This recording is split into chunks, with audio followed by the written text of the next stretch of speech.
Did you buy the dip? It's a magic question. Did you buy the dip? That one was pretty, it was pretty big. It was pretty brutal. That's why I said in the last video. And you can tell because my fantasy football league is texting me, dentist is bringing it up. That's when you know. That's when you know that it was a pretty solid dip. And then in classic Bitcoin form, somebody says something, whether it's news related or not, I ping pong back and forth on that. I don't normally, clearly news and clearly current events have an impact, 100% have an impact. I'm hesitant to ever directly correlate it to things. But it is the magic of Bitcoin's 24/7. It trades 24/7 worldwide. And so it has the ability to just react to anything and everything, which is what makes it so powerful. Makes it such a 24/7 liquid, tradable, any fiat currency in the world, all the way around the world. There's nothing else that does that. There's nothing else that does that for that deep of a market and can move the way that Bitcoin does on weekends. And so, did you buy the dip? That's the question. And are you going to buy the dip the next time? And are you going to buy next week? That's just what is your plan? Up or down, exchange rate, up, down, or flat. What is your Bitcoin strategy? And here's the thing, even if you sold the dip, that's okay. That is actually okay. Because what I try to do on this channel is I'm trying to cut through just kind of the main, often repeated Bitcoin personal finance advice that's just kind of old and tired, honestly. I think the way that Bitcoin personal finance advice used to be talked about is kind of just old and tired. So try to cut through that, try to give a very real perspective on dealing with the fundamental question of how much Bitcoin do you hold, how much dollars do you hold, and how do you invest your money in this kind of world-changing time where the world is coming to grips with the fiat to Bitcoin transition. Because I do believe the world is in that transition. I do fundamentally believe that Bitcoin is better money than fiat. That's just logically true. Having a money that is open source software with a set monetary policy that everyone that participates can know and understand, unlike fiat money where the monetary policy is just at the whim of the small group of people that control it. That's fundamentally better. But then, just like any other kind of new technology in the world, there's a ramp up period of everyone adopting it, learning how it works, coming to grips with it, coming to grips with how it's changing the world. So that's happening in real time, okay? And that kind of dynamic environment needs better personal finance advice. And the kind of classic legacy world of personal finance advice honestly didn't serve Bitcoin and crypto people very well for a long time.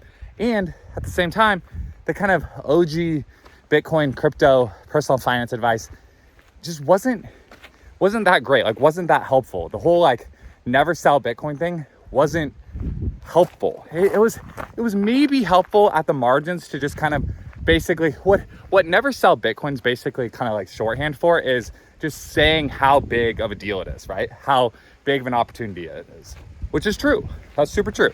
So if that's but you have to take it a step further than that. Everyone watching this video understands that to some degree, unless you're at your very beginning, which is what I was talking about of if you're at the very beginning where you don't even understand why it's a big deal, then that's exactly what you need to work on. You need to exactly understand why it's a big deal.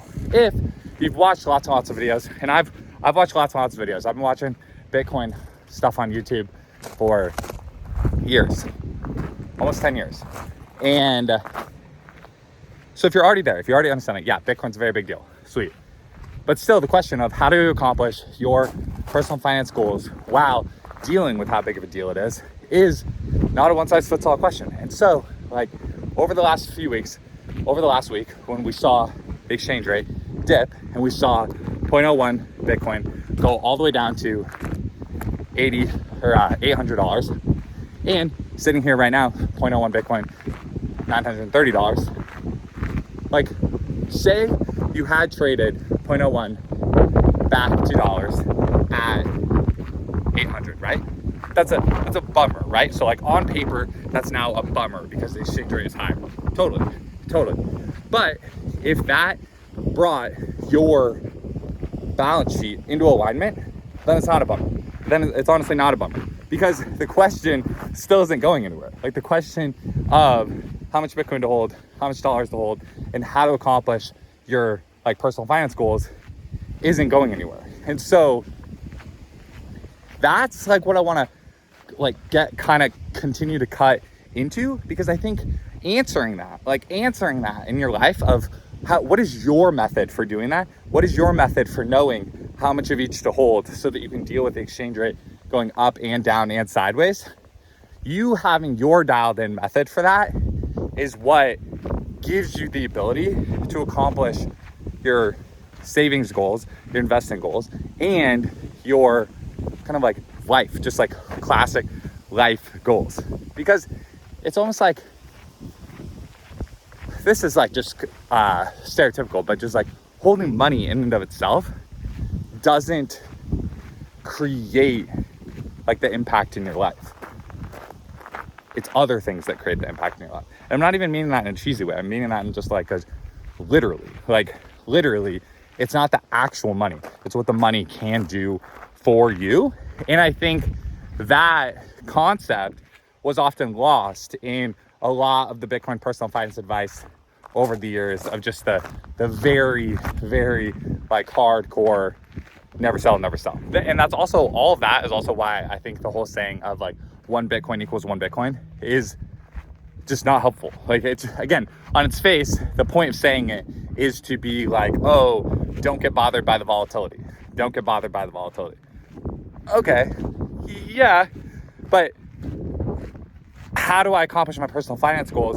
How do I accomplish my family goals while dealing with volatility? Like, that's actually a way more interesting question that deserves like a real answer. Like, I can't, this is where it all started to change for me. Like, I can't logically believe that Bitcoin is going to replace fiat money until we can answer that question really, really, really dialed in for everyone.